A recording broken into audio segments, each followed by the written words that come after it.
Good evening, I'm Joel Landy, and you're watching Songs of Freedom. I've been looking forward to this interview today. Sitting beside me here is Kevin Annett, and he has a story to tell you, something you probably don't know, and it might even shock you to learn this tonight.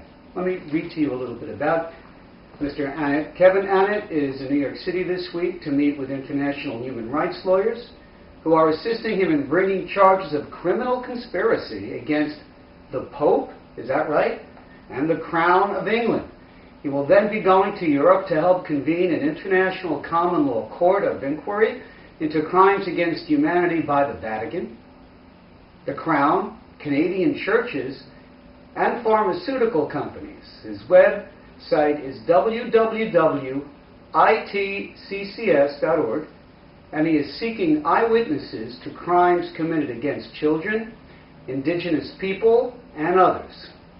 And you can contact him. We'll have that information for you later on. Kevin, these are quite significant charges. What is the story? Well, the story is about genocide and a deliberate plan by government and churches going back many years to target and destroy the majority of the native population in Canada under the guise of education and religion. Now, people in this country would have no problem sort of relating to that. Right. But wasn't Canada different? No, as a matter of fact, in many ways it was worse, because one of the big differences in Canada is that that whole plan was done pretty much under the control of the churches. You find, for example, in the Indian boarding school system in America, there were missionaries involved, but it was the Bureau of Indian Affairs from the beginning doing this.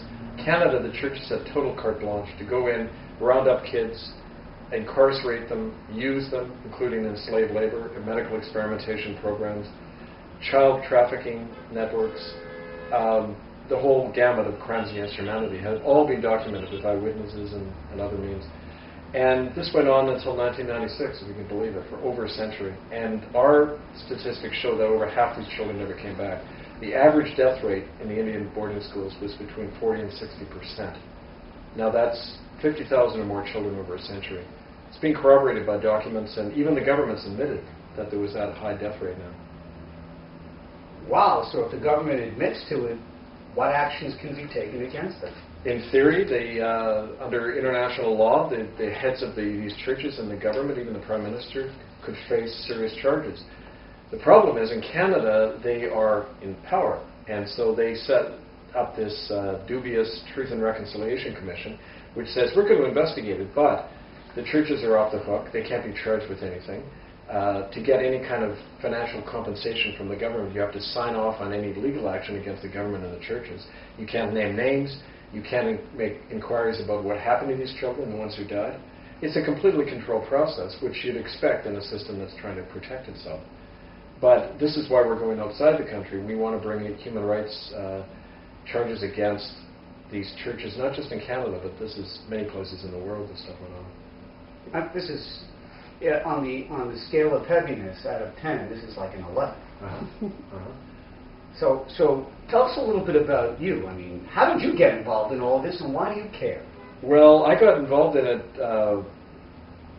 through a process of naivety, you'd call it. If I hadn't known any of these things, first of all, I would never have got ordained in the United Church of Canada, knowing that these crimes went on.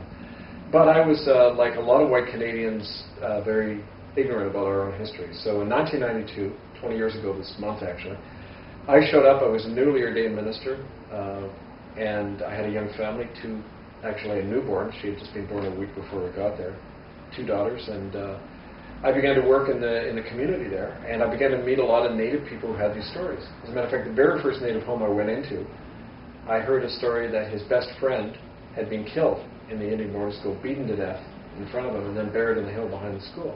The very first Native home I heard that in. Every time I went into a Native home, I was hearing these stories. First reaction was, well, how could this have been happening in the church I was raised in? You know, the church that was always giving us these beautiful sermons about, you know, loving your neighbor and sending off money to Haiti and doing, you know, relief for the poor and all this. At the same time, being involved in these crimes against children and humanity. And I went through that whole denial process. But the more that people came to me, the more the stories I heard, I couldn't deny this anymore. And so my first reaction was to go to the church. I said, what's going on with this? Like, do we have any knowledge? they said, and it was kind of like a scene out of The Godfather, you know, they said, you have a young family to take care of, I'd keep your nose out of this. The church told you that? Church officials said, look, the natives all hate us because we took their land, they're making these stories up, don't listen to them. Now, that was before the lawsuits had begun, so the church was free to say. But you did take their land. Yes, yes. And you see, that was in 1992. In 1996, these class action suits began for the first time. And one of the reasons they began is by then I had been fired and I began to work with these people and we brought this stuff out in the press. They couldn't deny it anymore. When you have eyewitnesses describing killings, when I was digging up documents, which by the way you can see online, all of the stuff is posted at hiddennolonger.com. Hiddennolonger.com. That's right. All of these documents. For example, one that, and I'm sorry I don't have them here in hard copy to show you, but one document shows a report from a doctor who worked for the Indian Affairs Branch, went out on a tour of all the Indian boarding schools in 1909. He found that it was a regular practice of these ministers and people who worked in the school to take children who were healthy and make them sleep and play alongside kids dying of tuberculosis and never treating them. Literally locking them away at night. Now, before penicillin, the only way you treated TB is to isolate, quarantine. Never quarantine the kids. As a matter of fact, we have a picture of native kids who have open TB sores sitting alongside healthy kids in class. That was published in a book called Shenwalk's Vision in 1996. It's in the university curriculum. People are looking at that picture and they say, oh, I don't see genocide anymore. It's that kind of level of denial going on. We've got all that evidence. We've got the sterilization laws that were passed, where any native person who didn't go to church regularly or was deemed to be a pagan by the principal was fit for sterilization. Now that's a crime of genocide under the UN Declaration. Sounds like murder to me, yeah. It's what the Nazis were doing. As a matter of fact, these laws came in British Columbia the year Hitler came to power in 1933. It was the same eugenics program on both sides of the Atlantic aimed at the so-called inferior races. And as a matter of fact, Hitler once said that he got his ideas from how the Americans how the North Americans had dealt with their Indian population. So I mean, there's a direct tie there, and it's hard in a country that won the war, our war against Native people, to bring charges against the institutions still in power. We need a Nuremberg trial here, but it would be kind of like trying to do it if Hitler had won the war. It wouldn't have happened. Kevin, what I'd like to do is I'd like to show a trailer from a film that you produced called Unrepentant. Yes. Why did you choose that name? Actually, my partner Carol chose it. And she said, well, it's referring to you because you're not backing down on this, but it's also referring to the people you're dealing with. They're unrepentant completely about this. And I know this, dealing with the church and government officials, they see nothing wrong with what happened. They say it's the Nuremberg argument that the Nazis gave. They said it was the law. At the time, it was considered the right thing to do. We have nothing to be sorry for. As a matter of fact, it was the government, not the churches, that issued the apology. The churches have never come out and said what we've done is genocide, what we've done caused the death of so many children. You're watching Songs of Freedom. My name is Joel Lenny. This is Kevin Annett, and here's a trailer from the film, which you could watch the entire thing of on your website. Hiddennolonger.com. All right, but here's a little taste of that film, Unrepentant. I witnessed the death of Major Shaw. Unrepentant reveals Canada's darkest secret, the deliberate extermination of Indigenous peoples and the theft of their land under the guise of religion. This never-before-told tale is seen through the eyes of a former minister who blew the whistle on his own church after he learned of its murder of thousands of children in its Indian residential schools. When God is on our side, we can commit any crime. We're absolved individually from that crime by believing that we have a higher sanction. And that's the danger of religion, in that it allows people to do that. It allows them to kill without a shred of conscience. The church is hiding and the government's hiding. There is a lot of people that died in those places. The church knows where our children are buried. 50,000 died. She was standing at the top of the stairs and he kicked her. She went rolling downstairs. What happened to the thousands of children who died or disappeared while in Canada's Indian residential schools? Why have Canada and the churches responsible for their fate refused to say what happened to them and stayed silent in the face of hundreds of eyewitnesses who claim seeing murders and experiencing obscene tortures in these schools? And why do Native people across Canada continue to die at genocidal levels? Unrepentant dares to pose these questions in the face of denial, cover-up, and attacks from the Government of Canada and its churches. The Achilles heel here is the issue of the land. How was it gotten? When you look at the mechanics of how the land was taken, it's out and out murder, mass murder. That's exactly what I feel. There was genocide.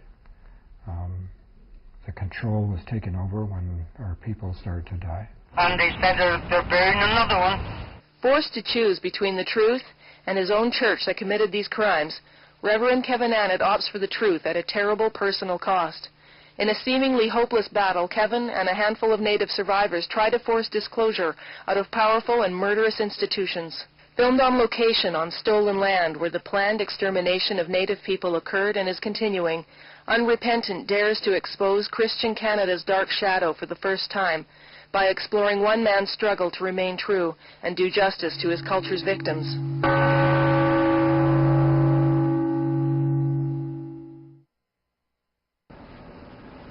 I'm Joel Landy. This is Kevin Annett. Wow, that's quite an indictment. And if you want to watch the entire film, it's about 148 minutes. I mean, it's 2.5 hours. It's 1 3/4 hours. 1 It's 106 minutes. 106 minutes. Yeah. So give yourself some time. You don't have to watch the whole thing at once. I mean, it's all there. If you're shocked by what you see, a lot of people are. Do people actually believe you when you tell them this had happened? Native people believe me. They know it's the truth. Do they tell you that I thank you for coming along because I saw this happen and no one's ever asked me about it? I get that a lot. But I don't get it from the government-funded Native chiefs who are paid not to look into this stuff. As in America, there's two wings in the Native world. There's the government-funded chiefs, and then there's the traditional elders, the ones who aren't part of that government payoff system. And they're the ones I work with. The majority of Native people, you see, it's a third world society. When you look at the standard of living of Native people in North America, it's somewhere around the same standard of living of people in Thailand or Brazil. It's the infant mortality, the average death rate in the Native world is the same as it was 50 years ago. The average life expectancy of a Native man in Canada living off reservation is about 48 years old. Now that's the impact, intergenerational trauma that's passed on. You know, all the drug abuse, the suicide, all of that can be traced to this deliberate attempt to destroy the continuity between generations, family loyalties, knowledge of your own language and who you are. You take a person's culture, you take their land, what do they have? Nothing. They die from the inside out. And those are the people I work with all the time. And, you know, the government and churches know very well that what they're part of. And, you know, if there's big money involved in this, a lot of Native people are still sitting on uranium resources, water, hydroelectric power. A lot of the people living on the streets of Vancouver who I work with, the homeless Native people, 90% of the homeless are Native. 2/3 of the women working on the street are Aboriginal, but they're only 2% of the population. Those people, when you talk to them, they were forced off their land by their own chiefs who sign away deals with logging companies, right? You know, that kind of thing is not uncommon at all. There's still the same economic motive that there was 100 years ago. You know, you wipe out the natives and get their land. It's that simple. Right, and they're the most powerless people in society. Yep. Could you tell me why you became a minister? I was 29. I had been going to university, had a couple of degrees. I felt that I wanted to do more than teach. I wanted to find a way to, explore my own kind of sense of spiritual journey. I mean, I had been through a divorce, and I was kind of at a low point. I was looking for some more answers. You know? I found the idea of the ministry was a way to kind of combine my social activism, my, trying to help work with people more directly, and I loved it when I was doing it. It was, for me, a real fulfillment. But I got into it without knowing any of this stuff. If I hadn't known this history, I would never have, of course, spared 10 minutes going through that whole thing. Yeah, that was one of my next questions. Yeah. You know, what did you hope to accomplish by becoming a minister, and would you do it again if you knew all this? I wouldn't, even, if they invited me back and said, we're sorry, I'm robbing you of your livelihood and blacklisting you, all this. Sorry for destroying. Yeah, and breaking up your marriage deliberately, which they did. That's a whole other story, but I couldn't morally go back and have anything to do. Even that whole tradition, people say, you're a Christian. I say, no, there's no need to carry that label when it has such a bloody legacy, right? I still very much believe in the teachings of Jesus, but as a man, as a human being, as not as the divine Son of God, who everybody has to bow down and worship, or you're going to be killed. I mean, that's not something I ever believed in, that whole tradition. But learning all this stuff now has convinced me all the more that one of the most dangerous things in the world is organized religion, because it legitimates murder and genocide in a way that somebody who was an atheist couldn't, because you have this higher power legitimating everything you're doing, and it's a terrible mentality to be operating in. Yeah. Yeah. We are running today's show. We are recording today's show in my apartment, so occasionally you might hear things like sirens. These are not editorial comments from the street. Well, maybe it's a bit appropriate to hear Maybe. siren. There are no accidents, right? No. Does recent media attention given to sexual assault settlements against the Catholic Church and what we discovered happened at Penn State, does it make it easier for people to hear this story now? To some degree, but there's a jump. You see, people kind of compartmentalize and normalize the genocide, and the way they do it is, yeah, well, we all suffered abuse. I got beaten when I was in school. What makes the Indians so different? I got over it. Why can't they? But the big difference is that 90% of your people weren't wiped out in 2 generations, which is what happened in Western Canada. You said 50,000 people were killed? Children. Over about a century. That's a conservative estimate. It's probably a lot more than that. It's hard to estimate when you get to that level, but we know that the death rate stayed constant for half a century. Now, if the churches and governments still argue, well, children died, they had to admit that finally, children died, but they say it was because of underfunding, it wasn't intentional. The lawyers are telling them to say that, of course, but if it wasn't intentional, how come the same death rate's continuing for at least half a century, well into the 1960s?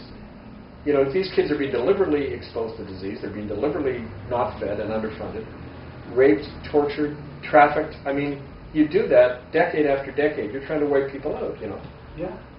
Now, there's an interesting quote about you attributed to Noam Chomsky. He said, Kevin is more deserving of the Nobel Peace Prize than many who have received it in the past. He actually said that. Yeah, in an email. And how do you relate to that? And some people might associate you with the intellectual elite. Have you been accused of that? I've been accused of a lot of things. I would imagine so. That's a minor one. The milder accusations.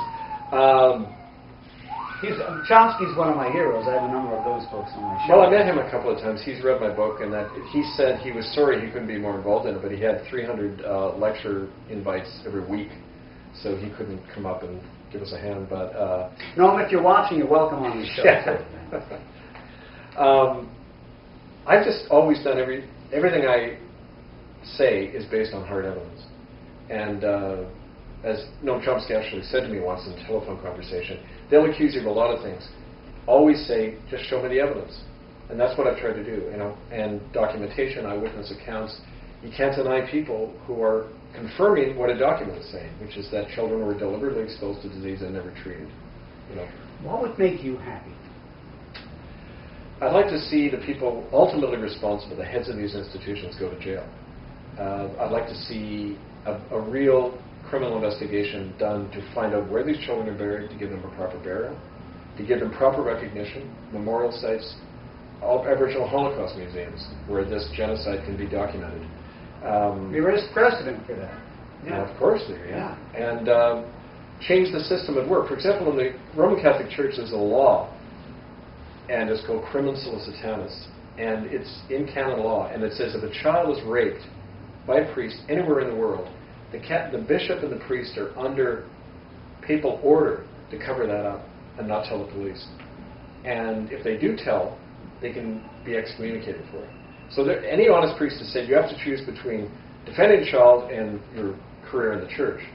And not just career, but if you're excommunicated to a Catholic, that's like being thrown into purgatory. That's saying the welfare of the church is more important than the welfare of that child. That's what they do. And that's what organized religion does. It's a criminal conspiracy under the law. And already a Catholic bishop in America has gone to jail for that. A guy called William Lynn last month in Philadelphia. The Pope is responsible for that policy, Joseph Ratzinger. The whole College of Cardinals. The institution is guilty of crimes against humanity. So a few priests going to jail is not going to resolve that. We need to do things like license clergy so they're public servants. So if they rape a child, you make that point in the movie. Take away their license. They should not have a separate law for the church and another law for everybody else. Right. You mentioned your movie trailer refers to the ghost people. Who are they and what does that mean? That's a term on the west coast of Canada among the Nuu-chah-nulth people called Mumakni, and in their language, that was the word they used for white people when we showed up. And it said they're like ghosts. Actually, I've heard a version of it where it's a more derogatory expression, referring to whites as seagulls who are dirty and they steal food and they steal whatever they find. But Mumakni actually meant that they're people without substance. They don't have a home. They kind of showed up in a boat one day. They don't have roots. They're not people of substance. And I thought it was an accurate description of the way a lot of our ancestors were when they came here from Europe. We were refugees. We had been traumatized. We had faced the same genocide, frankly, on our land. My great-grandfather came from Ireland. His whole family died on the ship over of typhus, being thrown off the land by the English, and here we are, we turn around and start doing it to the native people. What had happened to us, it doesn't matter who you're from in Europe, the same thing happened at some point to our people. So I say often this is a wake-up call for whites in North America too, because we're going to keep doing it, whether it's in Iraq or Afghanistan or anywhere. We feel we have the right to go in and kill other people if they're not like us and take their land. And that's an old religious idea going back to papal laws from the 11th century, which said if somebody dies in a crusade fighting for the church, they're absolved from all sin. You can rape and murder and kill, and you're absolved from that if you're doing it in the service of the Pope. It's amazing what you can do with God on this. Totally. Yeah. You're watching Songs of Freedom. I'm Joel Andy. This is Kevin Annett. And he's got quite a story he's telling. You refer to the trauma that people have suffered and experienced. What is going on now to help them? Nothing practically on the ground. There was for a while because of the pressure put on the government about 5-6 years ago of us bringing all this stuff out. They announced some, quote, healing programs. You see, we were really turning the heat up. We were occupying churches. We had 50 or 100 Native people walking into masses in the middle of Sunday and standing there with a banner, all the children need a proper burial. When we started doing church occupations, the government within a month announced their healing programs and there's bogus investigations. So, with that direct action, it evoked a response. The money's all dried up. The money tended to go towards friends of the government. Most of the Native people on the ground are worse off now. A good example, I have a friend, had a friend, he died, Harry Wilson. I was going to ask you about him. Yeah, Harry, he was an early survivor of the Alberni Residential School. He came forward. He came across the dead body of a young girl on the grounds of the Alberni School in 1967. When he reported it, they put him in a nut house for a year, gave him electric shock, drugged him up, did everything possible to get him to forget about it. He came out and talked about that. They gave him about $75,000 to $100,000 hush money. Within a couple of months, his family had burned through that. Harry's out on the street till the day he died, homeless man, dealing with all this trauma. I mean, he was sodomized every day of his life for 6 years, at the school, because he was an attractive young kid, and he was just targeted that way. And when he came out and began to talk about this, he was threatened. They said they'd kill him. Some of the chiefs in the tribal council who worked for the government said they'd kill him if he ever talked about finding that girl again. Somebody came up to him on the streets of Vancouver and said, if you get involved in Kevin Annett's recent tribunal, you're going to end up dead. Harry last January died after being in a coma for about a month because of head injuries. And it's easy to kill a Native person on the street. It happens all the time. As a matter of fact, here's my friend Bingo Dawson. He was beaten to death by 3 Vancouver police in December 2009 after they had threatened him. He had led some of the church occupations. They threatened him, they killed him. Cause of death, alcohol withdrawal on the death certificate. But the toxicology report said there was no alcohol in the system. Okay? That's constant. I mean, that kind of thing goes on all the time. So that's what happens if you're a Native person, you speak out about this. There's no healing going on. It's those words are used in the media to placate the conscience of white Canada. And that's what you get now from white people. They say, well, the Prime Minister apologized. Isn't this all fixed now? Isn't it resolved? You know, they think it happened in the past too good. Their attitude, you know. Yeah. Yeah. The case against the Vatican. What do you need to happen in order for you to win? We need a revolution of a serious kind, because within the present legal and political framework, it's hard to imagine how we're going to win. The Church, the Vatican, brings in $50 to $100 billion a year just out of the collection plate. There's financial concordats, which are agreements between 173 governments and the Vatican, including the United States government, where taxpayers' money is funded into the coffers of the Vatican Bank. Even if you're not a Catholic, you're funding the system. It's called the financial concordat. I didn't know that. Well, ask your congressman about the financial concordat with the Vatican, see what he says. And so they've got a lot of resources. Look what's happened in Canada. Not one person has ever been brought to trial for the death of a child in a residential school. You had some low-level officials thrown to the wolves doing a couple of years for raping children. The indemnity agreement was signed by the government and churches, where they agreed to be part of the so-called Truth and Reconciliation Commission if the government agreed never to prosecute them for anything. So they indemnified themselves, which is completely illegal. I mean, it's like the serial killer. The wolves are in the henhouse. They are, and it's like the serial killer saying, I'm going to issue an apology to my victims' families, and I won't have to do a day in jail. Now, would a serial killer be able to do that? There's a bigger serial killer called the United Catholic and Anglican Churches of Canada. They've been able to do it, and they killed over 50,000 children. So in that kind of system, you know, that's why you got to have a different framework altogether. It's like in the Nuremberg trials, they say under the laws of Europe, the Nazis didn't do anything illegal. It was all legal. You see that in the American courts too, Yeah. where corporations are definitely wrong, Yeah. and the way it all comes out is that there's some money that might be exchanged, and they don't have to admit having done something. Right. Exactly. Now, how does that work? How you can buy your way out of deliberate, not just random, but deliberate acts of genocide, where they say, we're going to wipe these people out, we're going to take their land, and we don't have to ever be held accountable for it. You know? It's like if you're a child rapist, you know you can get ordained as a Catholic priest and be protected by canon law. And the American courts, up till now, the William Lund case is different now. It's created a precedent, but up till now, they've never touched the Catholic Church hierarchy about any of these crimes, even though it's a conspiracy to protect child rapists in the church. That's a big one. In your film, you mention how European-centric religious orders and the merchant class are crazy. What do you mean? Well, I think that their whole way of looking at the world was a massive form of dissociation, because here they are reading the Bible, and Jesus says, love your enemy, turn the other cheek. It's supposed to be a gospel of acceptance, and they're doing exactly the opposite, dissociating from their own traditions, to go in and grab the land of other people and wipe them out with impunity. Now, people know about, Custer. Okay, they know about the hard aspects, but they don't know that behind it all was a whole ideology by the church that said, you're doing God's will when you do that. And that to me is crazy. I mean, when you look at the effects, when you're working with people who have suffered these things, it doesn't make any sense when you hear their stories. I mean, morally, it's a form of insanity, what goes on, And I think that's partly what I was talking about.